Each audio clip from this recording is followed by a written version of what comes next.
श्री स्वामी समर्थ महाराजांची अद्भुत गुरुकथा. अनुभवांवर आधारित गुरुकथेची कथा. जगात माणूस कितीही मोठा असला, कितीही ज्ञानी असला, श्रीमंत किंवा बलवान असला तरी आयुष्याच्या एखाद्या टप्प्यावर तो पूर्णपणे असहाय्य होतो.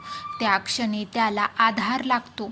तो आधार म्हणजे गुरु. आणि जेव्हा गुरु साक्षात परमेश्वर रूप असतो तेव्हा त्या भक्तांचे आयुष्यच बदलून जाते. अशाच एका महान दिगंबर अवधूत स्वरूपातील गुरूंचे नाव म्हणजेच श्री स्वामी समर्थ महाराज. अक्कलकोट स्वामी समर्थ साक्षात परब्रह्म आहेत. स्वामी समर्थ महाराज हे दत्तात्रेयांचे अवतार मानले जातात. त्यांचे जीवन रहस्यमय होते. ना जन्मतारीख ना मृत्यू तारीख. ते आहेत, होते आणि कायम असणारच. अक्कलकोट हे त्यांचे प्रमुख वास्तव्य. पण त्यांच्या कृपेची सीमा अक्कलकोट पुरती कधीच मर्यादित राहिली नाही.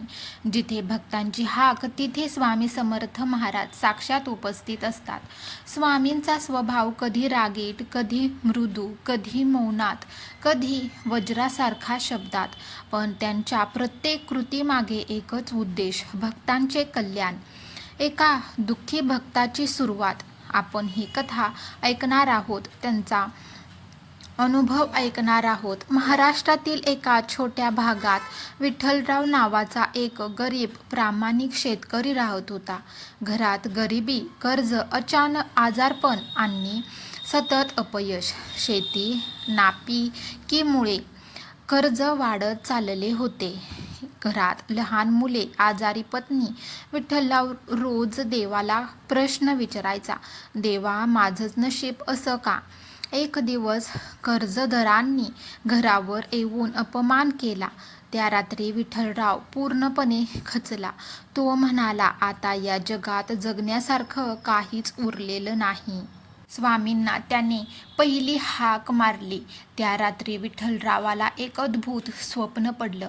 एक दिगंबर साधू, अंगावर राख, तेजस्वी डोळे, काठी हातात. तो साधू म्हणाला, अक्कलकोटला ये, तुझं दुःख मी जाणतो. विठ्ठलराव दचकून उठला. मनात भीती पण एक अनोखी शक्ती होती, अनोखी शांती होती. दुसऱ्या दिवशी त्याने ठरवलं, काहीही झालं तरी अक्कलकोटला जायचं. अक्कलकोटची भेट स्वामींची घ्यायची. अक्कलकोटला पोहोचल्यावर त्याला स्वामी समर्थ मंदिरात दर्शन मिळालं. दर्शन घेताच त्याच्या डोळ्यातून अश्रू वाहू लागले. त्याने काहीही मागितलं नाही, फक्त एवढंच म्हणाला, स्वामी मला योग्य मार्ग दाखवा. तेवढ्यात स्वामी समर्थ महाराज जोरात म्हणाले, आळशी माणूस देवाला दोष देतो. विठ्ठलराव हादरला. तो काही बोलणार तेवढ्या स्वामी पुढे म्हणाले, जा घरी परत, कष्ट कर, बाकी मी पाहतो. गुरुवाक्याची परीक्षा पुढे ऐका. विठ्ठलराव घरी परततात. मनात शंका पण श्रद्धा अधिक. त्याने शेतीत नव्याने प्रयत्न सुरू केले. दररोज सकाळी स्वामींचे नाव घेत काम सुरू करायचा. हळूहळू परिस्थिती बदलू लागली. पावसाने साथ दिली, पीक चांगलं आलं. एका वर्षात कर्ज फेडलं गेलं. घरात आनंद परतला. चला तर मग संकटात स्वामींची साक्षात उपस्थिती मिळाली त्याला. एकदा विठ्ठलरावाचा मुलगा गंभीर आजारी पडला. डॉक्टरांनी हात वर केले होते. त्या रात्री विठ्ठलराव स्वामींच्या फोटोसमोर रडत बसले होते. तेवढ्यात दारावर टकटक झाली. एक साधू उभा राहिला होता. त्याने फक्त एवढंच केलं, मुलाला कपाळावर हात ठेवला आणि म्हणाला, काळजी करू नकोस, सकाळी मुलगा पूर्ण बरा होईल. तो साधू कुठे गेला, कोणी पाहिलाच नाही.